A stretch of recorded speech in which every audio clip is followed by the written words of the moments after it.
Hi, I'm Gary Jacobs, and welcome to another edition of Long Island Backstory. My guest today is Abe Kanfer, owner of Pet Menu, two specialty pet stores located, one in Queens and one in New Hyde Park. Abe has been around in the pet industry since 1989, so I consider Abe to be one of the leaders in the pet industry, certainly in the specialty pet industry. A couple things I want to talk about today, but one of them is, why is Abe and Pet Menu still around with all the new big box stores? You have Petco, you have PetSmart, Pet Supplies Plus.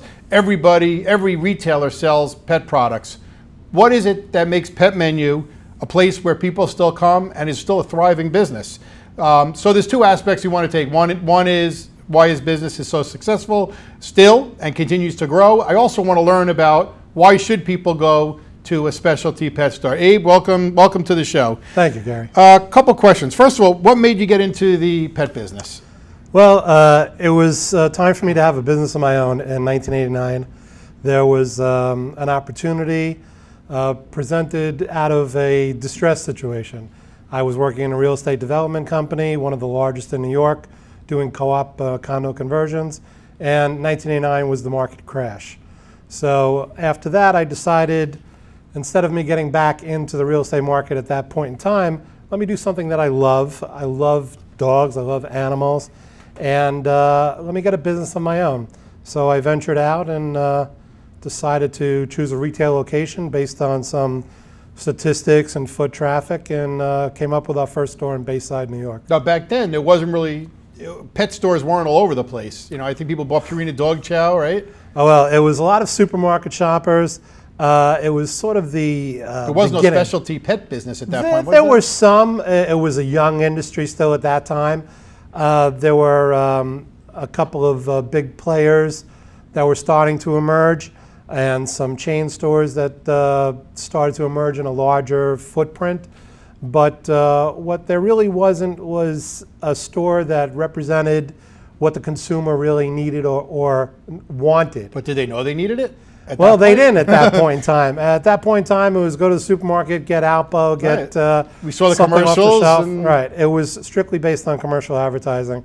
And we learned through the health of the pets that this type of consistent commercial type of lower quality diet was not suiting their pets well. They weren't living a longer life. The vet visits were more frequent. Illnesses were more prevalent. And people wanted to feed their pets sort of like themselves. They were learning more about nutrition for their own bodies. And here's a situation where they could control what their pet was eating better than they could control what they're eating themselves. I think one of the things, and we'll talk about a little bit more of that kept you in business, is that you've evolved, through over the years. So going back to 1989, you must have sold way different products than you sell in the stores now. Certainly. Give us an idea for the people looking. Some people watching the show weren't born in 1989. So right. what did you sell back in 1989? Was it all yellow bags of like you said, Alpo cans and Purina dog chow? There was a lot of commercial. If you look at the dog side of it, that's where more of the need arose for a greater nutritional product and more information on preserving the health and well-being of their pet. So we started out by carrying some of the commercial brands, a little bit of the dog chow. When you say commercial brands, stuff you would see in a supermarket, things that have been around for ages. Right. Dog chow, Alpo, Pedigree. Those were the brands you'd see in a supermarket. And we carried some of that to accommodate the customers in the area, make it convenient. But we introduced some of the brands that are now bought over by large corporations. There was Iams at the time, which was at the forefront of nutrition. Eukanuba. We brought in brands that were family-owned brands like From, and they hadn't had any exposure in the New York area. We were one of the first, that came a little bit later, to bring in a frozen raw diet, which was very early in the marketplace. And we started to do our own research, look at publications about health and well-being for pets. We met with manufacturers, their reps, got the material that they supplied as far as how they were making the food and what the ingredients were. and the quality that they put into it and what they were expecting as nutritional and health results. And we picked and chose those brands that we thought were at that time the highest level of nutrition, coinciding with the commercial brands that people came in and looked for. But at some point, their pets would reach a plateau where they weren't really maintaining their health, and that's when we'd be able to convert them over to a better brand and see the results and get those compliments like, wow, what you suggested was fantastic. My dog hasn't acted like this since he's a puppy. Right. So I guess that's the thing, is that's what built your customer base, is that they came in with these commercial foods, you switched them to a premium or a better quality food, and they actually did see a difference in their pets. Yeah, well, it was not so much that we switched them as a matter of course. We provided information. We were known as someone you could trust. They would come in with a particular pet's ailment or change in symptoms of what his normal behavior would be, and they would say, you know what, he never used to sleep so much, or he never used to go to the bathroom so much, or he never itched so much or shed so much. So what we're looking for is something that you could recommend to us to help this. And there wasn't anybody out there in the market really sitting down with the customers and the pet owners and finding out what their needs were. So from this input, we would go back and do our research, and of course we built our product base and also supplements to help the customers satisfy their pets' needs. So they would come back with glowing results, and they would refer us to their friends, and word of mouth was the best type of advertising we can get. And you mentioned community. What about being a part of the community? Well, it's always important to be a contributing member of the community wherever you put your business. Whether so you're not just being shooken down, because I talk to other business owners, you feel like, man, there's people coming in all day and hitting me up for money. You don't look at it like it's a negative. No, it's not like that. No, this is a community that we want to thrive in. We get to know our members of the community. I mean, we've been in business since 1989. I've seen kids grow up and have their own kids, and they bring their kids to the store. And the generation of pets and the numerous pets that they go through, dogs, cats, birds, and we see it all. And we hear about their high school teams and their PALS leagues and their soccer games, and we don't mind being part of that. I mean, we want to support the community because they've given to us, we give back to them. We enjoy seeing them thrive in extracurricular activities. And the parents in the private schools and even the public schools, they have those fundraiser events where they want to promote something or raise funds for more books or more materials for their teachers. I've been through it too. I've got kids, you've got kids. Right. We know what it's about. When we're set out on a mission to raise funds to achieve a goal or for a cause for the school, for the kids, how could you say no? Right. Let me ask, does anybody care anymore about a family-owned business? I mean, so many big box stores and Walmarts, and are people numb to that? Does this generation, I think the older generation certainly did, but does this generation care that you're a family business anymore? That's a good question. I would say that people who grew up in an environment where there was a family business somewhere in the family understand the work ethic and the sweat that goes into building a family business and maintaining your customer base and being involved and caring, as opposed to ordering something online where there's no one that you're communicating with and there's no one that you could talk to. There's going to be a trial and error period where they'll go out and they'll try to buy something, and then they'll go, you know what, I wasn't able to return it. I didn't know it was going to feel like that. I thought it was going to fit differently. To get that kind of service and that kind of custom results and interaction with a person who has knowledge about what they sell, you have to go back to a family business, because the family, the sole proprietors, the small stores, they're the ones who know, they're the ones who care, and they're the ones who can teach. And if we can teach people how to care for their pets and they learn those skills, they'll pass that along. So when we taught it in 1989 to this generation's parents, they passed that along, And as well, they passed along our name and said, go to Pet Menu, they'll do you right. Now, people have been going to Pet Menu, and there's a reason, Right. because you guys are the pet experts. Yeah. So we're going to give everybody some free advice here, and hopefully they'll patronize Pet Menu in New Hyde Park and Flushing, Queens. All right. So let me ask you a couple questions. I know you've been asked these questions thousands of times, so you have Probably no problem per day. answering them. First one, why should you feed expensive pet food? Well, it doesn't pet food's necessarily. pet food's Yeah, pet expensive food now. has gotten very expensive. I mean, you can talk 50. I've seen bags $75. There are bags up. more than 75. There are bags lot in of the money. $90 range. Right. And that is way different from when we first began in the market. And a lot of it has to do with the quality of the ingredients. I mean, if you want a high quality meat sourced protein in the diet, which is what cats and dogs are, they're carnivores. I mean, people want to feed a vegetarian diet, and a cat, you wouldn't get it too far because they really don't want it, and they really wouldn't survive well on it. And dogs really won't thrive on a vegetarian diet too much. But when you talk about getting a US sourced, clean protein, like whether it's inspected by USDA or some have organic certification or it's free range, and now there are companies selling items that are humanely sourced. You know, we're concerned about what we put into our bodies, antibiotic-free, hormone-free. That's the same kind of quality ingredients you want to see in your pet's diet.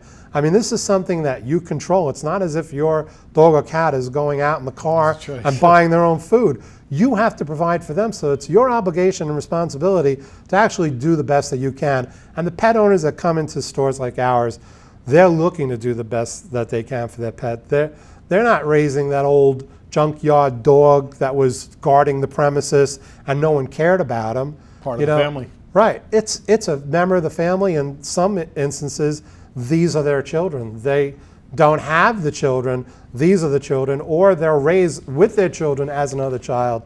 And that level of concern is what sparks their need for a better quality product. Right. So people watching the show, the shelves are just packed with foods, and one's more expensive than the other, and they have different selling points. Like you said, some are natural, organic, beef, chicken, lamb, rabbit. What's the best pet food, if there is a best pet food to feed? If somebody said, I love my dog or my cat, and I want to feed the best, Abe, what do I feed them? Well, we would try to cater it to the specific pet. You know, whether it's a large breed, a small breed, a toy breed, the age of the pet, a puppy, an adult, or a senior. But frankly, I'd taken my dog to a holistic vet. And this was when he was 10 years old and he had an injury. And one of the first things that she had recommended, and I trust in her implicitly, was a raw diet. She goes, I know it's not as convenient, but really a pet is made, a dog is from a wild animal. They really should be on a raw diet as if they were out in the wild hunting raw food. And that's the highest quality that you could provide would be. Your shelves are filled with dry food, but you're saying the best thing to feed is a raw diet. Frankly, yes, but convenience-wise, it's not going to be practical. But if you can get at least 20 or 25% of the pet's diet in a raw form. You're saying raw. How do you buy a raw diet? We sell it in a frozen form where you just defrost what you need for the day, like the portion for the day, and you keep the rest frozen. It takes about, depending on the size of the morsel. Now a lot of frozen companies will come out with small pieces that defrost quickly because it's small, as opposed to the larger ones, which they still do too. But if you defrosted it and left it out for like 3 hours or put it in the refrigerator, you put it on top of kibble, as long as you get 20 to 25% of the diet in the raw, you are making up those enzymes that processed food has already cooked out, and that the pet cannot reproduce on their own without getting it from a raw source. That's why when an animal would eat another dead animal, they're getting those enzymes that their own body can't make up, and there's a few of them that will be depleted over the life of their pet that they can't replenish unless they feed them raw. Now, in order to feed these raw diets, do you need to get a second mortgage on your home? No, it's not terrible. I mean, it is expensive. For a small breed, it's certainly worthwhile doing 100%. Right. For a larger breed, you could totally understand where it would be cost prohibitive. But like I said, if you mix it with a good quality kibble, like a grain-free diet, something with a good amount of protein, and depending on the dog's allergy needs, the right protein source, you mix the raw with that, or even freeze-dried form is the closest to raw that you can get. And they love the taste of it. So you're getting the benefit of the dog or the cat loving the diet and getting the health benefit. Now, what about cooking for your pet? Is that a good idea? Is that even better than buying a pet food diet? Well, the whole idea is not to cook. The idea would be give it raw. Right. Okay. Well, what about mixing your own diet? You can mix some if you're feeding a complete and balanced, let's say kibble or complete and balanced raw diet. You can supplement if you want with some raw materials, like an occasional piece of chicken or a piece of meat, uncooked, no additives or spices or anything like that. But when you do feed a raw diet that's been prepared as a complete and balanced diet, it's a mixture. So if you say, I'm going to give my dog a chicken cutlet every day, he's only getting one part of the body of the chicken, when normally he would be eating the intestines, the organs, the bones, and all of that combined is what's needed to maintain the dog's health. So what you want to achieve is a complete and balanced diet. So if you supplement once in a while with a treat here and there of a piece of raw, that's fine. But the formulated diets, whether it's in a kibble form, a raw form, freeze-dried form, and they're tested by AFCO as a complete and balanced diet, then it has a blend of different types or parts of the body and the proper vitamins that would be necessary for the dog to survive and thrive. Now, talk about vitamins. Should people feed vitamins? If you're feeding a good quality diet, you don't need vitamins. Okay. What about table scraps? I think you sort of just alluded to the table scraps. That's okay? Well, it depends on the dog too. Sometimes feeding that kind of variety of spiced or seasoned food is not going to agree with Cajun. I think if you get Cajun dinner, you give them leftovers, you're going to be cleaning up. You'll be paying for that, right? Sometimes just switching from one dog food to another can mess up a dog's digestive system and cause either diarrhea or constipation or an upset stomach. So phasing in a diet change is the way to go. Table scraps would not be a way to go because you don't know what you're feeding. You may like macaroni and cheese and you left it over, and that's not healthy for the dog. And one of the worst things that have occurred over the past couple of decades is the obesity of our pets, because we give them food and treats as sort of a show of affection, and it's not healthy. When you see these dogs' stomach waddling and dragging on the ground, it's going to cause health problems just like we get health problems. There's so much diabetes and heart disease and the same diseases that we get from being overweight. But here we could control our dog's diet better than I could control my own, believe me. Right. I wish someone was controlling my food and I had no say about it. Right. But where we can do better and properly provide the right portion, that's where we should be in our pet's life. Right. There's a big movement right now away from rawhide bones, and there's controversy and whether or not rawhide bones are good, bad, but what's getting popular now is these bully sticks and pig's ears and cow hooves and natural meat bones. What's your thought on that? Well, rawhide has gotten a bad reputation because of a small percentage of dogs don't digest it well, and it may get stuck inside their intestines. But if the dog has had rawhide before and has digested it before, they will not have an issue going forward. But as an alternative, there's been a movement towards real body parts. And like I said, like if a dog were hunting in the wild and were to kill an animal, whether what animal it may be, they would eat most of the body. Right. So if you get the ears, the hearts, other parts of the intestine, lungs, other parts we won't name here, but those are all parts that we would have eaten. So you're actually nutritionally healthy. They're nutritionally healthy, and they're a better choice. They may not last as long as rawhide, although there are some things that are out there, like the antlers, they're out there and they last way longer than rawhide. But there's so many alternatives now that are healthy body parts that I think you could safely say we're giving them a healthy alternative that's nutritionally correct and that the dogs love. Now, and what about treats? Because I think if you're feeding, a lot of people would go to you and maybe buy a good quality treat, but then you see these commercials for these cute biscuits in the grocery store, right? And you give 2 or 3 of those every day. Is that a problem? Are they not healthy? There's, you know, just like we have treats. You know, we're going to have cheese doodles, we're going to have chips. You know, every once in a while, it's not terrible. You don't want to make the dog obese from something that you keep giving consistently, especially if it's a lower quality item. And if the dog has allergy problems, you certainly don't want to present them with something that may be in that treat that's an allergen. Like, let's say they have a grain allergy, a wheat allergy, a chicken allergy. So you have to be careful about reading the ingredient panel. But where we have recommended to customers certain limited ingredient allergy type diets, we will give them an appropriate treat that is one of the ingredients of their limited ingredient diet. Right, right. So it's still like you're handing them something. Right, you're giving them something different, but it's made out of the same ingredients that they're eating in their food, so you're not straying from the allergy course. Okay, now switching away a little bit from food, shampoos. A lot of people like to bathe their own pet. Right. Is it okay? I mean, we have tons of shampoos for pets, tons of shampoos for humans.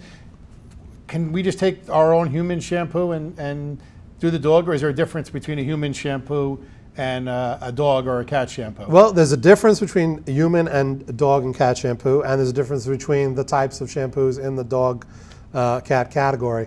The human shampoo is designed for the pH of the human head and hair. A dog shampoo is used over the whole body, and it's designed for the pH of their skin. And there are so many specialty shampoos ranging from white coat shampoo to dark coat shampoo, flea and tick shampoo, hypoallergenic shampoo, oatmeal shampoo, moisturizing shampoo. All of them do serve their purpose and they offer specific needs. And I don't know if actually the human market is followed as well as the pet market, but there are more natural shampoos and people are more concerned with using a natural shampoo on their pet than there is using a natural shampoo on our own hair. Because I guess they understand that it's going over the pet's entire body, right, and their skin is going to absorb whatever you're putting on. So with our own head, you know, it's 2 minutes gone, and I guess we don't care too much. Right. But with pets, it definitely does affect them, and the efficacy of the shampoo in solving certain problems like hot spots or flea and tick infestation, or other types of itching or shedding or other types of skin diseases like fungal, bacterial. They're all addressed with specialized shampoos, and they're out there on the market. And so you carry all those. If somebody comes in, they ask you and yes, get the right shampoo. We help them to pick the right shampoo. Well, we ask them what kind of dog they have or what kind of cat they have. Is he allergic to anything? And have you used a spot-on flea treatment? Because some shampoos will remove the flea treatment. Oh, that's interesting. That's expensive stuff to remove. Yeah, you're right, because you only want a shampoo like right before you apply the flea and tick spot-on treatment. But if you use a shampoo in the interim because the dog is just so filthy or got into the mud, you can use a hypoallergenic soap-free shampoo, which we carry a full line of different kinds. That's a whole education. Yeah. We don't have too much time, so I'm going to try to go through these fast to get as many as we can in for the viewers. Pet stain removers. A lot. I mean, unfortunately, it's part of having a pet. They have accidents. People work, and we get seasonal too. Yeah. Do they work? They do. Which ones work? Well, the objective is to not only remove the stain visibly, but to get rid of the odor so the pet doesn't go back and mark the same territory. I've noticed that in my carpet. I thought I was getting it, and I lifted up the carpet years later, and the floor was stained, and there was crystals, and the pad was. I'm sure the dog smelled it. Well, the dog loves it. He keeps going back to the same spot. So what we recommend is something that would, naturally take out the dog's odor, because most of the problem is in housebreaking, and in housebreaking, if the dog marks the territory, he knows that that's a place that he's going to go back to because that's his spot. He's claiming his territory. If you remove the odor, he forgets where he went. Hopefully, you could retrain him during that time period to either go on a pad or outside. But to use a good stain and odor remover like we carry an organic one, Bichon. That's an excellent product. Has a grapefruit smell.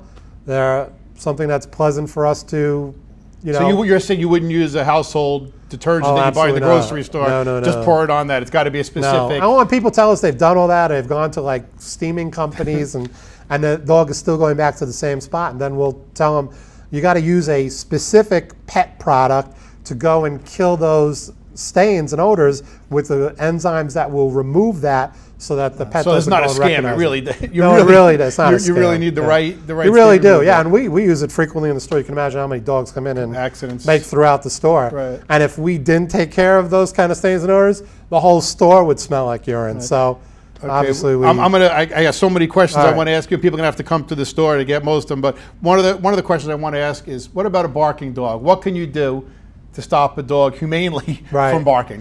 Well, there's barking when you're not home, and then there's barking when you are home. The barking when you're not home, it's an anxiety thing. It could be, the dog could be trained. He could have toys that would occupy his mind, or another dog to keep him company. But primarily, if that's not going to work, and you don't give him enough to occupy his time, like a treat that is hard for him to get to within like sort of a puzzle toy or whatever, there are bark control collars that the bark itself sets off, whether it be a sonic reaction or a spray. Sometimes a citronella spray, sometimes it's just a blast of air. But something where the bark sets it off, where the dog finally realizes, gee, every time I bark, something is spraying me, so I better stop barking, and then it'll stop. And it takes a couple of weeks, and then it sinks into their head, and then you don't have to use the training collar anymore. But there are trainers out there who understand what these anxieties are stemming from, and generally they'll come up with a solution as well. But barking when you are home is not something you could really do with a training collar. It's really something to deal with training the dog to understand when is it good to bark and when is it bad to bark. Barking to protect the house from like a real threat is something you don't want the dog to remove. Stop, But barking when anybody walks by on the street is something you want to stop, and that would involve some training where you give treats as a reward when their behavior is correct. So once they understand the good behavior gets rewarded, then that positive reinforcement will go a long way in them understanding that, oh, I don't have to bark at everybody in the street. I only have to bark at somebody who shows up at 3 o'clock in the morning with a mask on.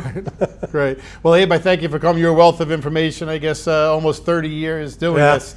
There's a lot of information there. So for our viewers who are watching, you can see that Abe is just filled with knowledge. I do follow you on Facebook, and you put a lot of information on there. Besides just sales, you put a lot of knowledgeable information. And I know you're into adoption. You help the local community, which we didn't get into. So thanks again, Abe, and I look forward to having you back. Definitely learned a lot, and hopefully everybody will take your advice. I'm Gary Jacobs, and thank you for joining us with Long Island Backstory.